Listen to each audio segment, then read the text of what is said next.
Now let's talk about an important point regarding the Poisson table. You may recall that in a previous video, we concluded that when we construct the probability distribution of a Poisson variable, right? So the probability distribution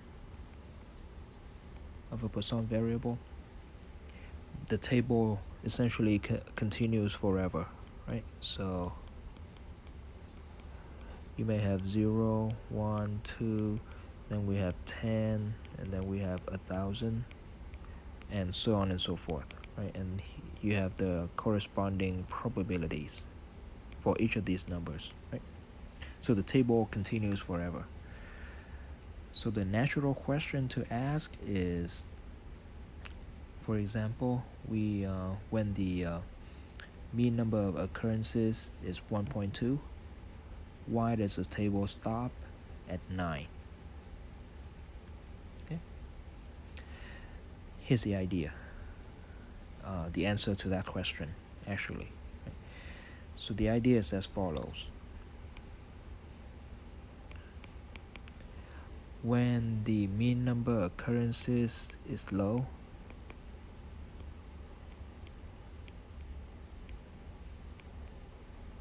when the mean number of occurrences, which is mu, is low, it becomes less and less likely to observe larger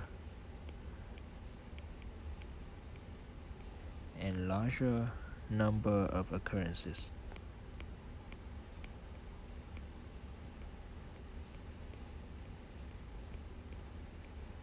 Okay. Now this is actually very intuitive, right?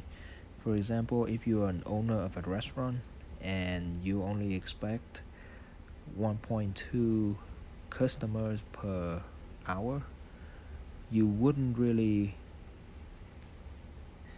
see a group of 30 people come in very often, right? So it becomes less and less likely to observe larger and larger number of occurrences. So here, for practical purposes, we will conclude that the probability that x is equal to 10 is equal to 0, right? So especially when probabilities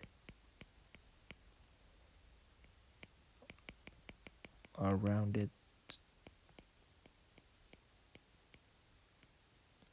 to 4 decimal places.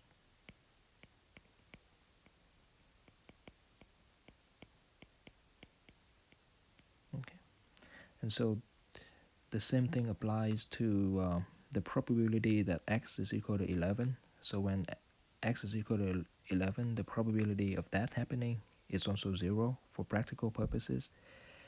And same thing for 12, same thing for 13, 14, and so on and so forth, right? 20, 30, 50, 100, and so on. So the idea is probabilities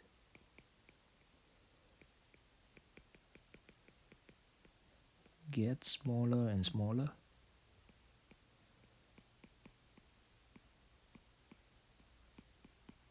right? But one thing you have to keep in mind is that probabilities will never actually be 0, right?